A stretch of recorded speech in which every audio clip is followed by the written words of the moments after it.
Desayuno, media mañana y merienda. ¿Qué errores cometemos más frecuentemente en estas 3 comidas del día? ¿Cómo imitan los niños a los adultos? Analizamos los falsos mitos con nuestra pediatra Lucía Galán. Hablamos del cáncer infantil. ¿Qué nuevos tratamientos investigan los médicos de nuestro país? También abordamos el cáncer de pulmón en los adultos. ¿Los productos de limpieza pueden ser tan dañinos como el tabaco? ¿Qué medidas de prevención podemos tomar? Y además, nos fijamos en la salud del corazón y del cerebro. ¿Es verdad que la barriga y los michelines aumentan el riesgo de infarto? ¿En qué parte del cuerpo es más peligroso tener grasa acumulada? Las respuestas en los próximos minutos. Aquí comienza Saber Vivir.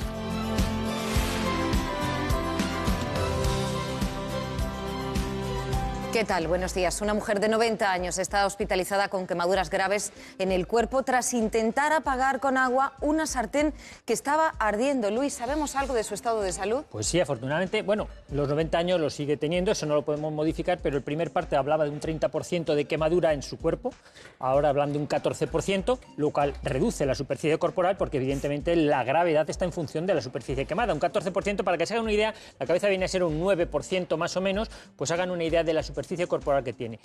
Insisto, tiene 90 años, luego el pronóstico sigue siendo grave, pero bueno, parece que está estable.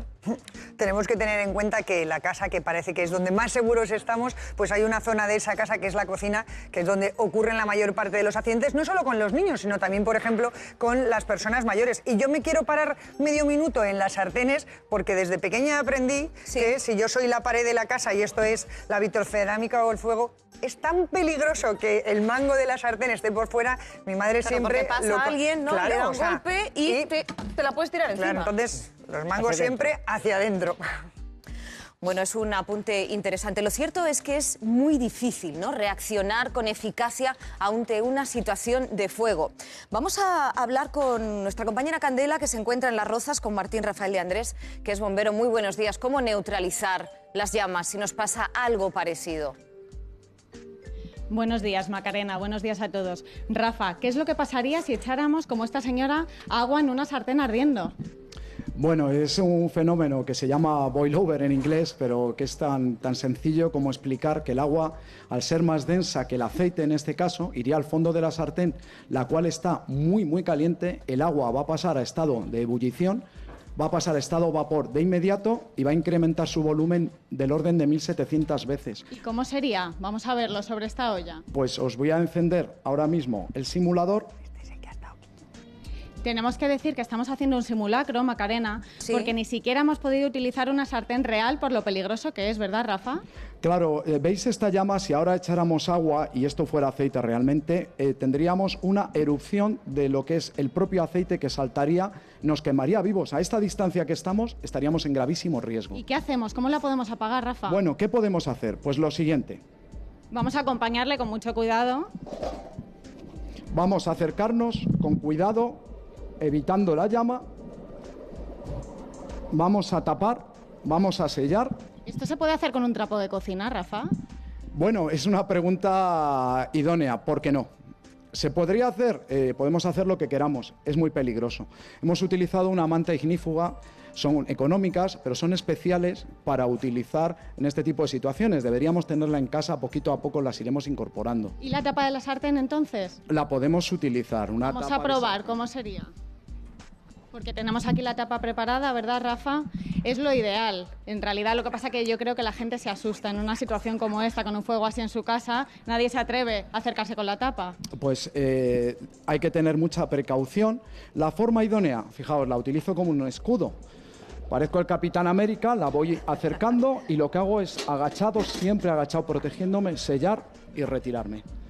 Ya sabemos, mucha prevención y gracias a Rafa del Parque de Bomberos de Las Rozas de la Comunidad de Madrid, pues ya no tendremos tanto riesgo. Sí, solo una cosita que os agradezco mucho porque además se me ha olvidado hacer también otra cosa importante.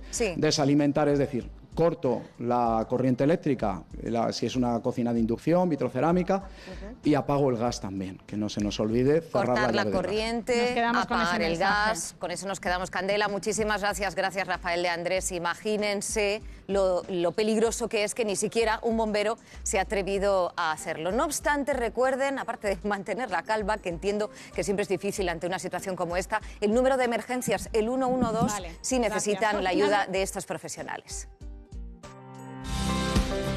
La grasa abdominal y el riesgo de ictus están estrechamente relacionados. Además, la obesidad aumenta la probabilidad de cáncer. Hoy, en Saber Vivir, los peligros del sobrepeso. Bueno, hoy es jueves, nos visita la pediatra del programa, la doctora Lucía Galán. Buenos días. Hola, muchísimas buenos días. gracias por venir. Hablamos de la alimentación infantil. Una buena alimentación obviamente es fundamental para el desarrollo de los niños y de las niñas. Hoy nos vamos a fijar contigo en algunas costumbres familiares que los más pequeños pues al final ven, aprenden y copian, ¿no? Y que no siempre son tan saludables como parecen. Efectivamente, hoy vamos a hablar de la merienda, del desayuno y del almuerzo, porque parece que son cosas que hacemos muy rápidas porque tenemos poco tiempo, y la verdad es que la inmensa mayoría de los errores que cometemos los papás radican justo en estas tres comidas. Y esta fotografía es completamente una fotografía de desayuno infantil. Hay dibujos, hay colores, hay formas, hay hasta un dragón. Sí, todo esto distrae y todo esto atrae a los niños, ¿no? Entonces, empezamos por el desayuno. Cereales infantiles del desayuno, tienen colorines, tienen vitaminas, tienen hierro, tienen de todo, pero realmente lo que los papás tienen que saber es que muchos de ellos tienen hasta un 30, un 40% de azúcar, y lo que les estamos dando a los niños fundamentalmente son azúcares y grasas trans que no necesitan. Si en vez de este bol de cereales viésemos un tercio del bol lleno de azúcar, ¿verdad que no se lo daríamos? La Organización Mundial de la Salud nos dice que los niños no tienen que tomar más de 15 gramos de azúcar al día. Eso son 4 terrones. Se lo llevan solo en eso. ¿Qué más? Pan integral, mucho mejor que, ¿no? Bollitos de pan, sí, son pan de leche, pero esto al final, efectivamente, son grasas trans y azúcar. Las galletas, aunque sean de fibra, nutritivas, digestivas, nos pasa lo mismo, 20-30% de azúcares. Nos vamos a una fuente natural integral, que tiene que ser un cereal como unas tostadas. Ajá. ¿Qué nos pasa con el cacao? Pues nos pasa exactamente igual. A ver, no podemos decir que los niños no se echen cacao en la leche, porque es difícil, todos hemos sido niños, yo tengo niños en casa y es muy difícil, pero en lugar de 3 cucharadas echamos una. Nos resulta difícil a los adultos muchas veces. Una cucharada, y eso que estamos ahorrando en azúcares y en ¿Echamos una calorías. entonces? Venga, vamos a echar una. Más o menos el tamaño. Para colorear, para cambiar el color. Ahí, ¿vale? Ahí se van unos 4 gramitos de azúcar, hasta 15 que pueden tomar al día. Venga, va, eso sí que se lo permitimos. ¿Qué más cosas? Fruta. Estupendo. Siempre insistimos a los niños que tienen que tomar fruta, que si es fruta entera mejor. Dicen, bueno, pero es que el zumo es malo. Realmente no es malo, pero la Academia Americana de Pediatría ha sacado unas últimas recomendaciones que tenemos que tener en cuenta. Los zumos, aunque sean naturales, no se recomiendan en los niños menores de 1 año, ¿vale? En los niños entre 1 año y 6 años, medio vasito al día. Y en los mayores de 6 años les podemos dar un zumo. ¿Pero qué ocurre? Que en un zumo podemos meter 3, 4 naranjas, que es un exceso de calorías, y además al quitar la fibra en el zumo, liberan los azúcares y actúan como azúcares libres. Se produce un pico de insulina nada favorable para los nenes. Entonces, preferiblemente fruta entera en trozos, ¿vale? Seguimos. Muy bien. Bueno, lo mismo que estamos diciendo para los niños Para sería los adultos. para Exactamente los adultos, igual. exactamente. Es decir, que siempre sabemos que en el desayuno tiene que haber un cereal, mejor el pan, como decía Lucía, un lácteo, que también les podemos dar queso fresco en el desayuno, y no necesariamente tiene que ser leche, la fruta siempre entera, y nunca tiene que faltar la proteína, que aquí no tenemos nada de proteína, y muchas veces ponerles un poquito de jamón york o ponerles un poquito de incluso jamón serrano sería buena opción. Y desde luego, si los padres lo hacemos bien, tenemos muchas más posibilidades de que nuestros hijos desayunen bien. Mira, llega el media mañana. Media mañana, además, por la cosa práctica. Toma, llévate este tetrabrique total, lleva todo, lleva azúcar, Bueno, lleva azúcar, a lo mejor lleva algo más aparte de azúcar, pero bueno, alternativas a los almuerzos facilones. ¿Qué nos propones? A ver, a mí me gusta mucho un comentario de un colega que se llama Carlos Casabona, que es pediatra también y sabe mucho de nutrición, que nos dice, el desayuno diferido, ¿no? El niño que solamente desayuna un vasito de leche, pues no le pongas el lácteo otra vez no le pongas otra vez el lácteo al almuerzo, ponle la fruta, ponle la proteína. ¿Qué proteína le podemos dar? Pues queso, cuanto más curado, más calcio. Almuerzos originales, tomate cherry, les encanta a los niños. Frutos secos. ¿Podemos dar frutos secos a los niños? Sí. ¿A partir de qué edad? A partir de los 5 o 6 años, por el riesgo de atragantamiento. Son una fuente rica de grasas buenas y de calcio. Muy bien, Sí, sobre no todo sé, fáciles Ana. de llevar, porque muchas veces el Claro. problema es que los padres dicen, hombre, es que es mucho más fácil llevar unas cosas, pues eso, Sí, el brick, que llevar envasada, unos pero lo frutos metemos secos. todo en un tupper, ponemos los tomatitos cherry Claro, con unos claro. taquitos de queso Ajá. y almuerza como un señor. Claro, pero es muy interesante lo que has dicho sobre el atragantamiento, porque aquí hemos explicado muchas veces qué es lo que hay que hacer si se atragantan los niños o se atragantan los adultos, pero no sabemos si ha llegado a toda la población. Vamos a ver qué nos contestan. En caso de atragantamiento, ¿qué haría usted? Levantarlo y apretarle el pecho. Y darle golpes así en la espalda para que salga. Así. Por supuesto, lo primero que hay que hacer es llamar al SAMUR, a la ambulancia. Habría que hacerle al niño así, porque cuando es tan pequeño no se le puede hacer esto todavía. Pues hombre, si es más bebé que esta, así. Otra vuelta. ¡Ah! Golpazo. ¿A que sí, bombón? Y con esta tan gamberra, pues yo creo que ya en el suelo intentaría sujetarla, meter los dedos, ¿no? Algo así. Bueno, este no tiene ni 6 años, no hay que darle... Evidentemente, esto es un muñeco que no, en fin, tan pequeños no deben comer, como has dicho, frutos secos. ¿Pero qué pasa? Lo hemos visto en el vídeo, algunos padres dicen, con buen criterio, decían, bueno, hay que darle golpes, pero siempre preferible que el niño esté boca abajo, porque si no los golpes, a lo mejor sirven para que se le encaje más lo que se han tragado. Entonces, si el niño lo tenemos boca abajo y le damos unos golpes, pues, y además tenemos los dedos, que en caso de que veamos que lo tiene en la boca, podemos ayudarlo con los dedos para sacar. Pero el niño, si los golpecitos se los damos, siempre mejor hacia abajo. Y unas clases de relajación a los padres y a las madres antes, ¿eh? Porque cualquiera se enfrenta a esa situación. Bueno, me imagino que viene con el carne. Hay miles de padres y de madres en nuestro país que persiguen cada tarde a sus hijos, a sus hijas con el plátano en la mano, ¿no? Eso de tómatelo que tienes que merendar, aunque la fruta no es el único alimento que presenta retos a la hora de la merienda. Vean.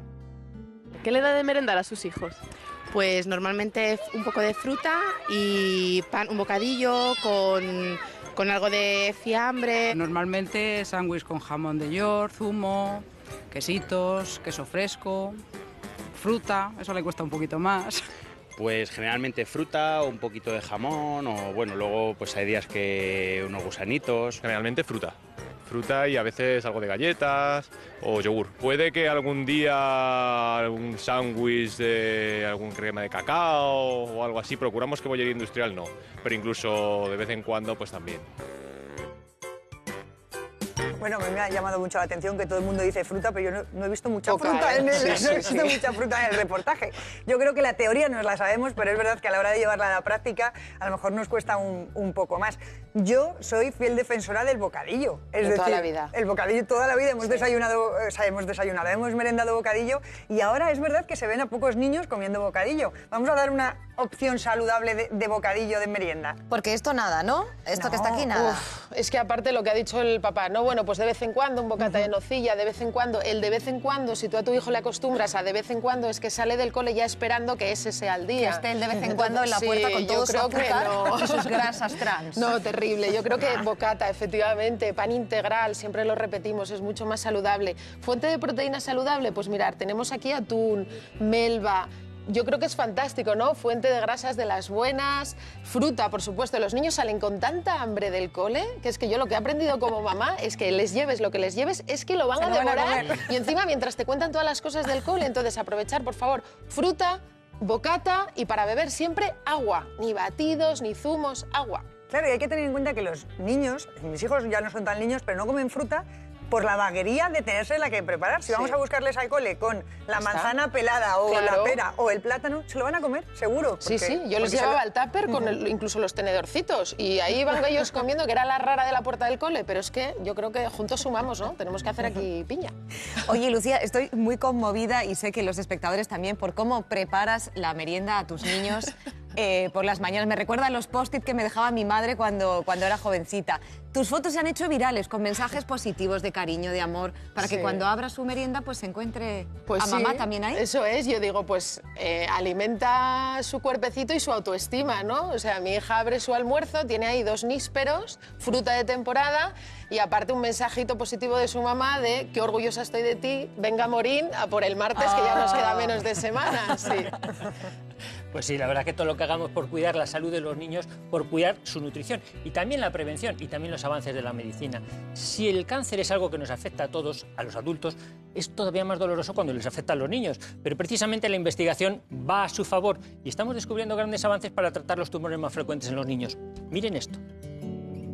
A sus 25 años, Tamara ya ha pasado por el quirófano más de 25 veces. Cuando tenía solo 10 años le diagnosticaron un osteosarcoma, un tumor maligno de los huesos localizado en su pierna derecha. Es un cáncer frecuente en la infancia que afecta más al sexo masculino, pero a Tamara le tocó. A veces ha habido bajones, otras veces más alegría porque te encuentras mejor. Lo que pasa que te vas haciendo ya más mayor, entonces ya dices, para que me vean mal, prefiero sacar una sonrisa hasta, aunque por dentro esté mal, pero que me vean feliz. Tampoco sabíamos realmente lo que podría llegar a suponer, ¿no?, esta enfermedad. Entonces buscaron todos los recursos para salvarme la pierna. Como Tamara, cada año son diagnosticados de cáncer más de 1.400 niños y niñas en nuestro país. Se trata de tumores muy agresivos, pero el nivel de curación también es muy alto. 8 de cada 10 ya se curan. Los científicos españoles están a la cabeza del mundo en este campo y un ejemplo lo tenemos en este hospital. Aquí realizan el primer ensayo mundial para tratar un cáncer especialmente grave que ataca al tallo cerebral. El ensayo lo que hace es diseñar una terapia dirigida específicamente a las células tumorales mediante un virus. Entonces, es un virus muy especial que se ha cambiado, es el virus del catarro, es un adenovirus que en vez de infectar a todas las células, infecta solo a las células tumorales. Ya han sido tratados 4 niños con resultados esperanzadores. Cada día se avanza un poco más en la curación del cáncer y la clave está en la investigación médica. Y del cáncer infantil al cáncer de pulmón. Hoy nos visita el doctor Javier de Castro, uno de los grandes especialistas en este tipo de tumor que tenemos en nuestro país. Es oncólogo, médico del Hospital Universitario de La Paz. Muy buenos días, gracias por venir. ¿Qué tal? Buenos días. ¿Es cierto, nos parece a nosotros, que cada vez se diagnostican más cánceres de este tipo en España? Pues sí, efectivamente, el cáncer está creciendo, muy relacionado con el hábito tabáquico, que sabemos que es la principal causa que está detrás de esta enfermedad. El tabaco, que algo es igual que entendemos, ¿no? Es lo más cercano que tenemos. Pero ¿y la contaminación, por ejemplo? Hombre, la contaminación es evidente que es muy importante. Sabemos que estamos cambiando ahora, estamos hablando mucho del diésel, de los coches, y sabemos que las enfermedades respiratorias están detrás de muchos problemas relacionados con la contaminación. Con lo cual, el cáncer de pulmón, que al fin y al cabo sale en el árbol respiratorio, debe estar también implicado. Bueno, las autoridades, Javier, están muy preocupadas en que haya espacios verdes en las grandes ciudades, porque son los que ayudan a depurar ese aire que a veces está muy contaminado. Incluso vemos a veces gente que va por la calle, y sobre todo en los vídeos que vemos de gente asiática que se pone mascarillas, pues porque la contaminación es muy alta. Entonces dices, esto realmente nos protege. El salir a pasear al campo, las ciudades verdes, o incluso el uso de mascarillas, nos puede ser útil para prevenir ese cáncer de pulmón. Bueno, por supuesto, si tenemos un pulmón verde en nuestra ciudad o vamos a hacer ejercicio al aire libre, por supuesto es mejor elegir una zona libre de contaminación. En cuanto a las mascarillas, sí que es verdad que se utilizan mucho en el mundo asiático, pero también hay que pensar que el mundo asiático, los niveles de contaminación de ciudades en China, por ejemplo, son, desde luego, están multiplicados por 1000 lo que tenemos en nuestras ciudades. Yo solo lo recomendaría, sobre todo para gente con graves problemas respiratorios o graves problemas de alergia, pero en general, o gente que, por ejemplo, va a pasar muchas horas como ciclistas, detrás en horas punta, etcétera, pero en general para la población yo creo que no es necesario.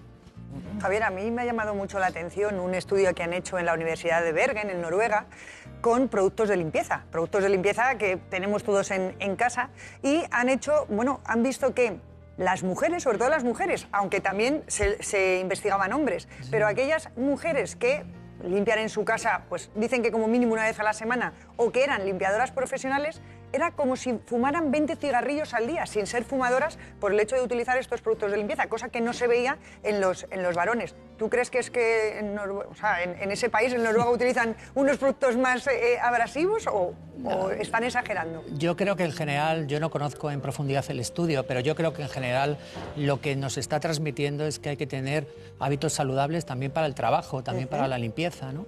Y entonces, evidentemente, lo que tenemos que tener en cuenta es que si utilizamos detergentes agentes con amoníaco, pues evidentemente tener ventilación, no inhalar, no estar muy cerca, tener una higiene de manos correcta, es decir, medidas generales, de nuevo, hábitos saludables. Bueno, y simplemente un apunte, que mezclar lejía con amoníaco es totalmente tóxico y que nunca, no se debe de hacer. Yo creo que eso sí que hay que puntualizarlo.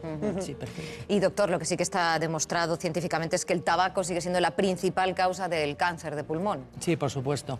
El tabaco está detrás de aproximadamente el 90% de los cánceres de pulmón, con lo cual... 90%, caramba. 90%, 85-90%, con lo cual, evidentemente, tenemos que saber que si no hubiera tabaco, el cáncer de pulmón sería una enfermedad rara. De hecho, hace 100 años, los libros de medicina, a principios del siglo XX, no tenían casi capítulos dedicados al cáncer de pulmón. Qué revelador ese dato que nos da. Lucía, y como pediatra, el tabaco y la adolescencia empieza a ser también preocupante. Sí, es una combinación a tener en cuenta porque, como antes me comentaba Javier, las edades cada vez se están adelantando más, el tabaquismo ya es un tema que a los pediatras nos ocupa, especialmente en las niñas se está viendo un aumento de la incidencia en el hábito tabáquico, 12, 13, 14 años, con lo cual es importantísimo lanzar estos mensajes en consulta y, sobre todo, padres y madres, dar ejemplo. No se puede fumar en casa, aunque los niños no estén en casa, las sustancias permanecen ahí, no fumar en los coches, en las escuelas, ¿no? Comentábamos que no vean a los profesores fumar ni siquiera en la puerta del colegio, porque al final son mensajes que van recibiendo todos nuestros niños y si somos sus referentes y nosotros fumamos... Pues vamos a dar ejemplo, Lucía. Mira, yo os invito a echaros un cigarro. A mí es que me da a ver hasta qué utilidad le dais al cigarro. Bueno, sí. ¿Qué hacemos? Yo lo cojo, pero hago así, lo pues tengo lo claro. Lo que hacemos es, efectivamente, romper con el cigarro, que es lo más sano. Bueno, doctor Javier de Castro, muchísimas gracias por haber venido al programa. Lucía Galán, hasta la semana que viene. Gracias. Bueno, yo he roto el cigarro, lo tengo claro, porque está demostrado que el fumar es un riesgo para tener cáncer. Pero también está demostrado que la obesidad es un factor de riesgo para tener cáncer, pero es que también es factor de riesgo para otras muchas enfermedades, si no vean. El sobrepeso es malo para la salud, pero si los kilos se acumulan en la tripa, es aún peor. Diversos estudios han demostrado que la obesidad abdominal aumenta considerablemente el riesgo de sufrir un infarto en el corazón o en el cerebro. Las últimas investigaciones han ido un poco más allá y han descubierto que las personas con un peso normal, pero con barriga, tienen el doble de posibilidades de padecer un ataque cardiovascular, frente a las personas con exceso de peso que tienen menos tripa. Y es que el riesgo de sufrir un infarto o un ictus depende sobre todo de la localización de la grasa. Si lo suyo es solo tripa, no se relaje y empiece a bajarla ya, con dieta y haciendo ejercicio físico.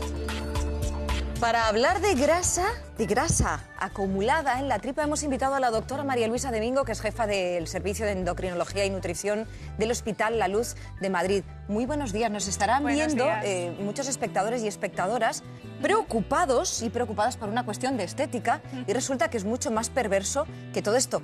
Tengo 2 kilos de grasa en mis manos. Si ponemos estos 2 kilos aquí, es que los ejemplos que traéis a este programa llama la atención. A mí me están cambiando la vida. Es muy diferente, ¿no? El pensarlo a verlo. A verlo. Es que pesa 2 kilos.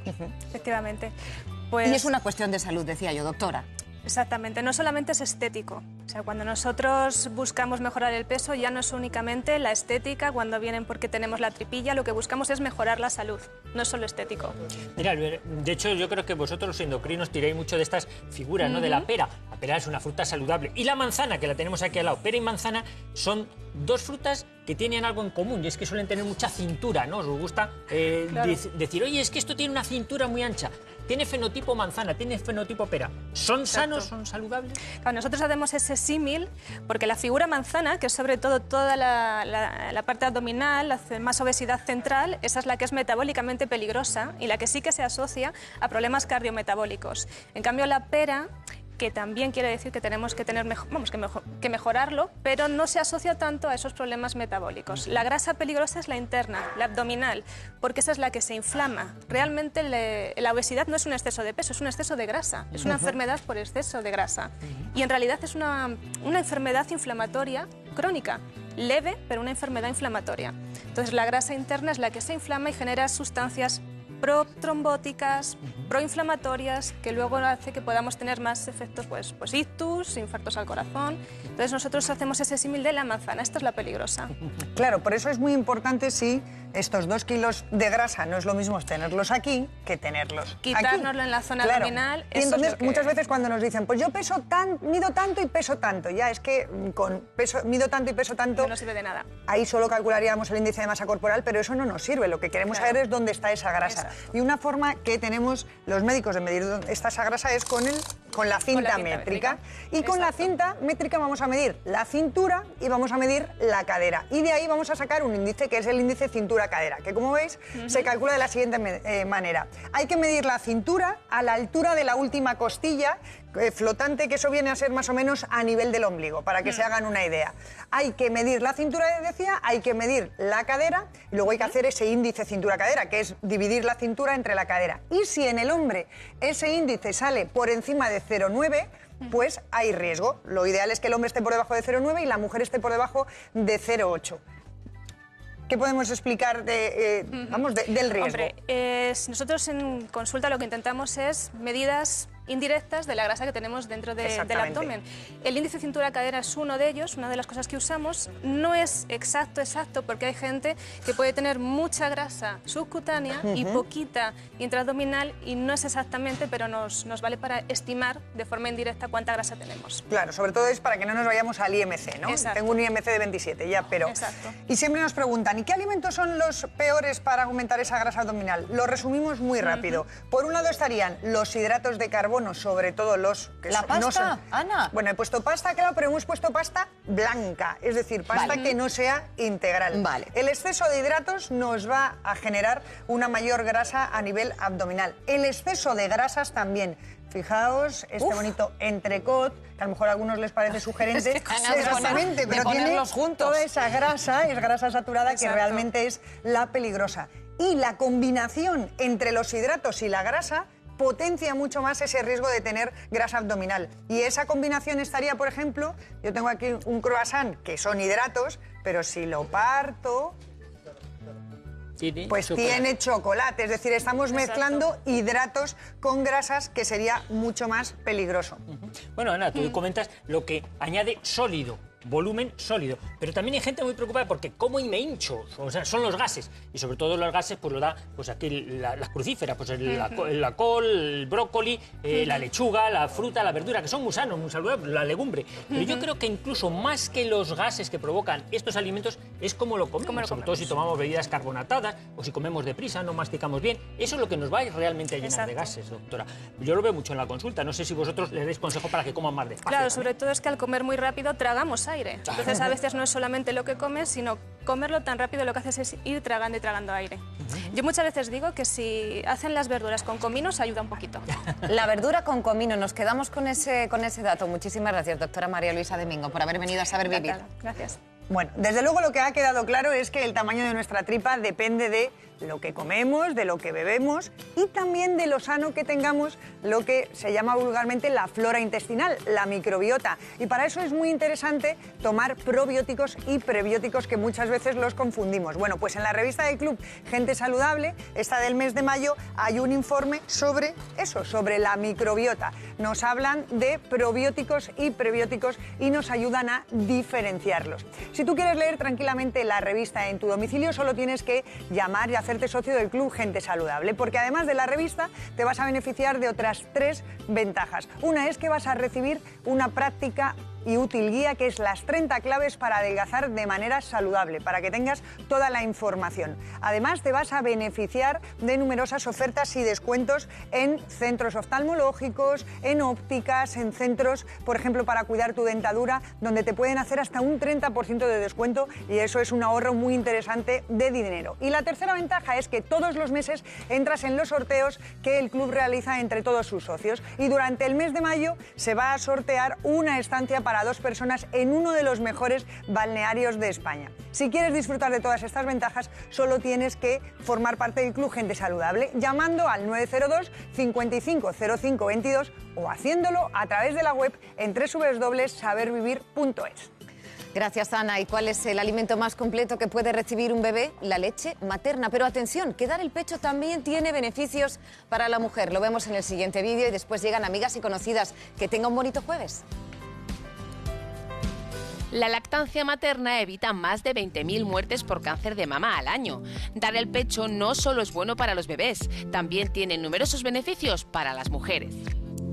Además de prevenir los tumores de mama, las protege frente al cáncer de ovario, infartos y hemorragias, depresión posparto e incluso diabetes tipo 2.